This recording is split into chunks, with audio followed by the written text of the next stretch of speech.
আজকে আমি রসগোল্লা বাড়িতে কিভাবে পারফেক্টভাবে বানানো যায় সেটাই আমি আজকে দেখাবো। আপনারা যদি এইভাবে কিছু টিপস অ্যান্ড ট্রিক্স মেনে চলেন তাহলে কিন্তু রসগোল্লাগুলো আপনাদেরও একবারে পারফেক্ট দোকানের মতোই হবে। দেখুন, দেখে কি কোনো অংশে কম মনে হচ্ছে যে দোকানের থেকে আলাদা? এইভাবে আমি যেইভাবে বানালাম সেইভাবে যদি আপনারা ফলো করে বানান তাহলে কিন্তু রসগোল্লাগুলো একেবারেই দোকানের মতো পারফেক্ট স্পঞ্জের রসগোল্লা আপনাদের কাছে তৈরি হয়ে যেতে পারে। প্রথমে কিছুটা পরিমাণ আমি ছানা নিয়েছি। এটা প্রায় 1 লিটার মতো গরুর দুধের ছানা। আপনারা চাইলে কিন্তু প্যাকেট দুধেও ছানাটা কাটিয়ে নিতে পারেন। ছানাটাকে আমি লেবু দিয়েই কাটিয়ে নিয়েছি, আপনারা চাইলে ভিনিগার দিয়েও কাটা দিতে পারেন। দিয়ে এইভাবে হাতের সাহায্যে বেশ 5 থেকে 7 মিনিট মতো ভালো করে মসৃণ করে মথে নিতে হবে, যাতে ছানাটা একেবারে মসৃণ হয়ে যায়। যতটা মসৃণ হবে কিন্তু রসগোল্লাগুলোও আপনাদের পারফেক্ট হবে।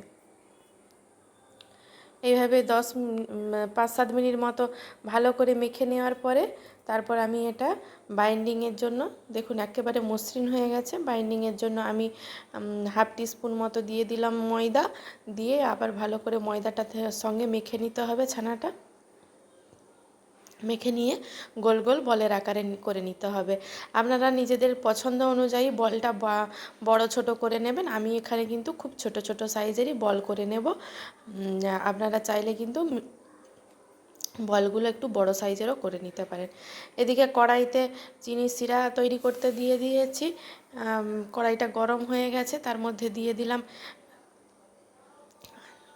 কাপ মেপে, যে চায়ের কাপ হয় ওই কাপ মেপে আমি 3 কাপ মতো জল দিয়েছি। আর ওই কাপ মেপেই আমি দিয়ে দিলাম 1 কাপ প্রথমে চিনি, তারপরে আরও 1/2 কাপ মতো চিনি দিয়ে দিচ্ছি।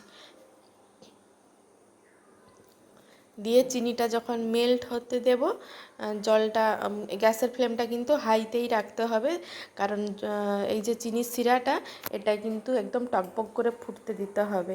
আর আমি এই চিনির শিরার মধ্যে দিয়ে দিলাম 4-5টে মতো ছোটো এলাচ থেতো করে দিয়ে দিয়েছি।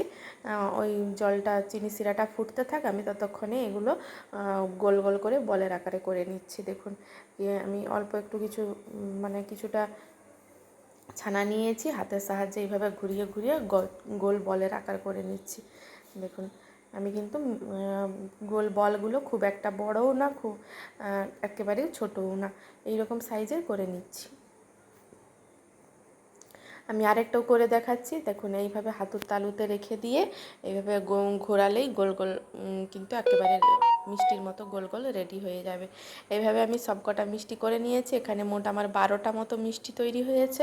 এরপর দেখুন, পাশে চিনি শিরাটাও টকবক করে ফুটতে শুরু করেছে। এইভাবে যখন ফুটতে শুরু করবে সেই অবস্থাতে কিন্তু আপনাদেরকে মিষ্টির বলগুলো ছেড়ে দিতে হবে। তার আগে কিন্তু যদি গ্যাসের ফ্লেমটা লো করে দেন তাহলে কিন্তু হবে না। এইভাবেই কিন্তু জলটা ফুটতে শুরু করবে, মিষ্টির শিরাটা ফুটতে শুরু করবে, এই অবস্থাতে আপনাদেরকে বলগুলো দিয়ে দিতে হবে। আর দিয়ে ঢাকা দিয়ে দিয়ে 15 মিনিট মতো আমি হতে দেবো। দেখুন, 5-7 মিনিট হয়েছে, আমি খুলে আপনাদেরকে দেখাচ্ছি। দেখুন, যতটা পরিমাণে সাইজ আমি করেছিলাম বলের আকারে তার থেকে কিন্তু ফুলে দ্বিগুণ হয়ে গেছে। দেখুন, একেবারে কিন্তু মিষ্টির দোকানের মতো মিষ্টি লাগছে দেখতে। টেস্টটাও কিন্তু অসাধারণ হয়েছিল। দেখুন, এখনও মিষ্টিগুলো কিন্তু পারফেক্টভাবে রসটা ঢুকতে শুরু করেছে। রসটা অনেকটাই ঘন হয়ে গেছে মিষ্টির শিরাটা, চিনির শিরাটা। তাই আমি এই দিকে আরেকটা ওভেনের মধ্যে কিছুটা জল গরম বসিয়েছিলাম, সেই জলটাও কিন্তু ফুটতে শুরু করেছে। তাই আমি চামচের সাহায্যে এইভাবে হালকা হালকা করে মিষ্টির শিরার চিনির শিরার মধ্যে এই গরম জলটা দিয়ে দেব, যাতে না জলটা আরও ঘন হয়ে শুকনো হয়ে যায়। তাই জন্য দিয়ে আবারও ঢাকা দিয়ে দিয়েছিলাম 5 মিনিট মতো। তারপরে দেখুন, মিষ্টিগুলো কিন্তু একেবারে নিচের দিকে ডুবতে শুরু করেছে, মানে এটা কিন্তু বুঝে নিতে হবে যে পারফেক্টভাবে তৈরি হয়েছে। এই সময় গ্যাসের ফ্লেমটা বন্ধ করে দিয়েছি, দিয়ে একটু ঠান্ডা হওয়ার জন্য রেখে দিয়েছিলাম। দেখুন, কতটা সুন্দর হয়েছে মিষ্টিগুলো একেবারে, আর টেস্টটাও কিন্তু খুব সুন্দর, একদম দোকানের থেকেও কিন্তু পারফেক্ট সুন্দর হয়েছিল। এইভাবে আপনারা বাড়িতে বানিয়ে দেখতে পারেন। আমি যেইভাবে দেখালাম এইভাবে যদি আপনারা টিপসগুলো ফলো করে চলেন তাহলে কিন্তু একেবারেই দোকানের মতো, দেখুন কতটা রস ভেতরে ঢুকেছে, একেবারে রসে কিন্তু টইটুম্বর হয়ে গেছে। আপনাদেরকে একটা কেটেও আমি দেখিয়ে দিচ্ছি, দেখুন রসটা কতটা ভেতরের পর্যন্ত গেছে। আপনাদেরকে কেটে একটা দেখিয়ে দিচ্ছি যে কতটা পারফেক্ট হয়েছে, একেবারে স্পঞ্জি রসগোল্লা হয়েছে, দোকানে যেমন কিনতে পাওয়া যায় ঠিক সেই রকমভাবে। দেখুন মিষ্টিটা কতটা নরম হয়েছে, দেখে কি কোনো অংশে মনে হচ্ছে যে এটা দোকানে বানানো নয়, বাড়িতে বানানো। এইভাবে যদি আপনারা বাড়িতে বানান খেতে কিন্তু দেখুন কতটা স্পঞ্জি হয়েছে, দেখুন প্রেস করছি আবার কিন্তু সোজা হয়ে যাচ্ছে।